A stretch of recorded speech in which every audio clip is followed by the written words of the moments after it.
Walang limits now Yeah. to whatever you can do with 1 million, with 100,000, with 5,000. Hindi mo kailangan ng malaking capital now to start anything Yeah. and everything. Kung may 10 million ka, huwag mo gastusin lahat. Mag-loan ka rin. Lalo na pagbata, na-realize ko ito, Neil, many people are afraid to get loans. Pero taking a loan is a way to learn also. Kasi pag mag-umpisa ka sa maliit na loan, kunyari, nag-loan ka ng 1 or 2 million, bibili ka something, or 3 million, 5 million, whatever, matututo kang magbayad ng loan, matututo kang makipag-transact sa bangko, nakakapunta ka doon, nakikipag-usap ka sa banker, bank employee, marami kang matututunan na iba pa. In the future, lalaki yan.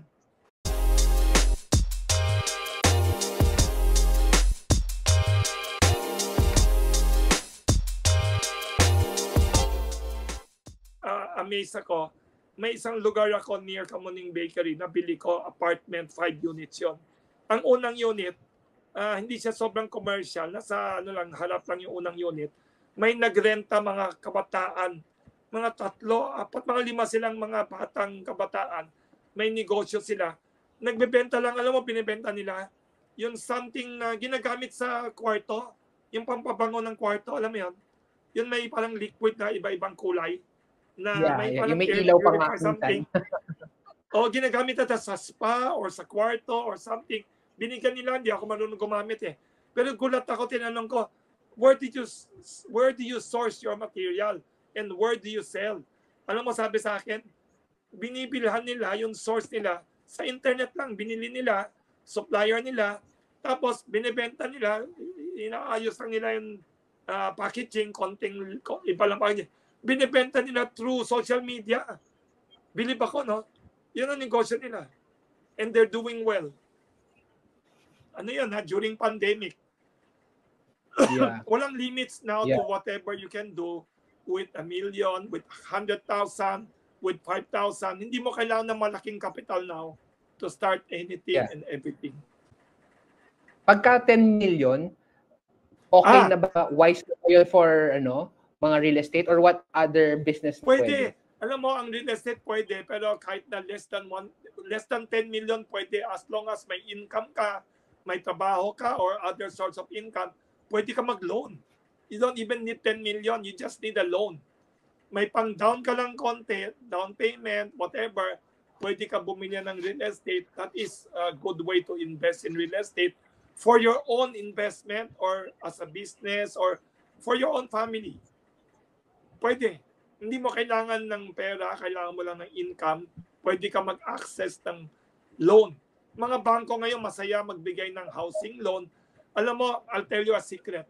Ang mga bangko mas gusto nila magpautang sa consumers for housing loan than magpautang sa mga tycoon na malalaking kumpanya na mahirap singilin ng utang minsan. Mas maganda yung maliliit na ordinary people like us, ordinary people na consumer loan, housing loan, mas gusto nila ganyang klaseng loan kaysa yung mga big companies na hundreds of millions of pesos ang loans. They welcome loans, kaya maganda mag-invest. Kung may 10 million ka, huwag mo gastusin lahat. Mag-loan ka rin. Lalo na pagbata, na-realize ko ito, Neil, many people are afraid to get loans.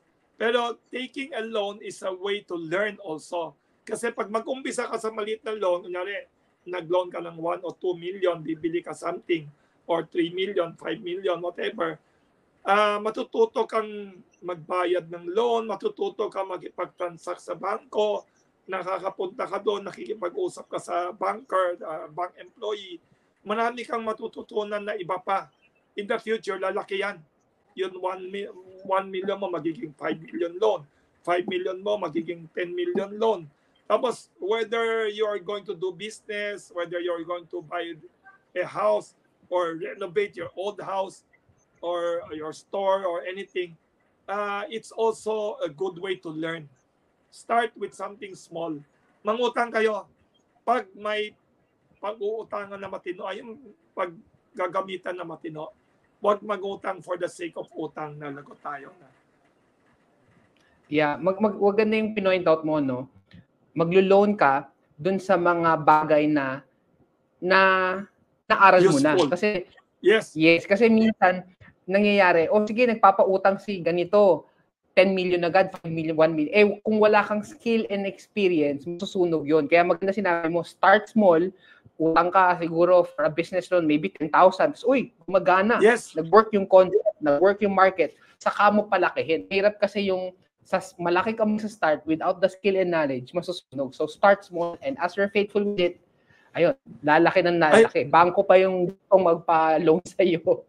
Oo. Pag lumaki ka na, masaya pa sila mangungulit sa iyo. Isa pa pala, Neil, nakalimutan ko sabihin. Yeah. May mga small businesses, micro and small businesses, they make the mistake of going to the wrong people for loans. Marami pala, magugulat ka. In the world, not only in the Philippines, there are many people who give loans that are too high interest. Very dangerous yun and not good. May mga nasa palengke na nagnenegosyo na maliliit or mga small businesses, micro. Some of them don't want to go to the banks or cannot access money sa banks. So they go to tinatawag na loan sharks, 5-6. The worst ang 5-6. Please, huwag kayong mangutang sa 5-6. Ano yan? Parang kung di ako nagkakamali, 1,000 yata porsyento ang interest eventually. Basta maraming mga NGO that I know, Neil, alam ko may mga charities and NGO nagpapautang sa micro and small businesses na very fair and reasonable. Have you heard of ASA Philippines? Narinig mo na yan? Sorry, of what? Isang foundation, NGO, ASA. Pag-google mo. May ilang libong office sila all over the Philippines. Parang charity sila, pero hindi sila namimigay ng pera na charity. Alam mo, ang charity nila, they will lend to mga small, micro entrepreneurs sa palengke, mga ganyan, mga babae, na nangungutang 3,000, 5,000 pang negosyo nila. Tapos, alam mo, ang rate nila, cheaper than 5-6, cheaper than, parang halos bank loan, pero hindi to bank client. Alam mo yan, yung micro na ang liit-liit, they loan them, and then, they really help as a charity. Ayaw nila mag-exploit ng poor. Wag sana mangutang sa pawn shop, wag mangutang sa 5-6, wag mangutang sa sobrang mataas na interest na akala mo kaya mo. Wag yung ganyan. Maraming mga NGO na alam ko na non-stock, non-profit. Yun kasi na-mention ko yung isang NGO na yan. Nangungupa kasi sa isang lugar ko sa real estate. Tinanong ko, nagulat ako sa background ng ginagawa nila. And ang person behind it is a Ramon Magsaysay awardee na philanthropist. Yeah, that's good. May parang yung concept na yun. Yeah, yung concept na yun parang narinig ko na, pero yung particular na charity or organization na ASA, hindi ko pa na-heard. So guys, if you're watching, don't go to loan sharks na mataas ang interest. To ito yung may mga mas affordable yung rates. Pero may mga ganyan. pero siguro for guidance, what's a reasonable amount of interest? Kasi hindi naman pwede walang interest. Yes. Anong number para you can say it's reasonable? Yes. Basta ako i-avoid niyo ang credit card interest. Isa pa, huwag tayong mag-credit card. Yeah. Ibang tao ginagamit ang credit card for loans. Pang emergency lang. Ang credit card ginagamit lang yan kasi ayaw natin magdala ng cash. Kasi kunyari, bibili ka ng appliance, bibili ka na, ayaw mo naman magdala ng 10,000 sa wallet mo o 50,000, 30,000. Huwag ganyan. Ang credit card ginagamit for convenience. Huwag, alam mo, ang interest sa credit card, mataas. Ang daming, alam mo, many people encounter headaches with credit card. Do not also, basta huwag kayong mangutang sa credit card interest rate. Huwag kayong mangutang sa pawn shop rates. Kung ano ang pawn shop rate, i-avoid nyo. Huwag din kayo mag-loan sa 5-6 rate. Yung mangungutang 5 pesos. Tapos, how many days after, you have to pay 6 pesos.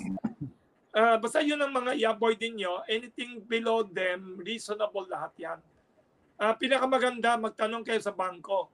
Kung if I want to borrow this amount sa bangko, sa how much interest, Kung very small lang amount nyo, higher than bank, okay naman. Basta avoid atrocious, loan shark, grabbing rate, kawawa kayo. Talagang guaranteed kawawa kayo.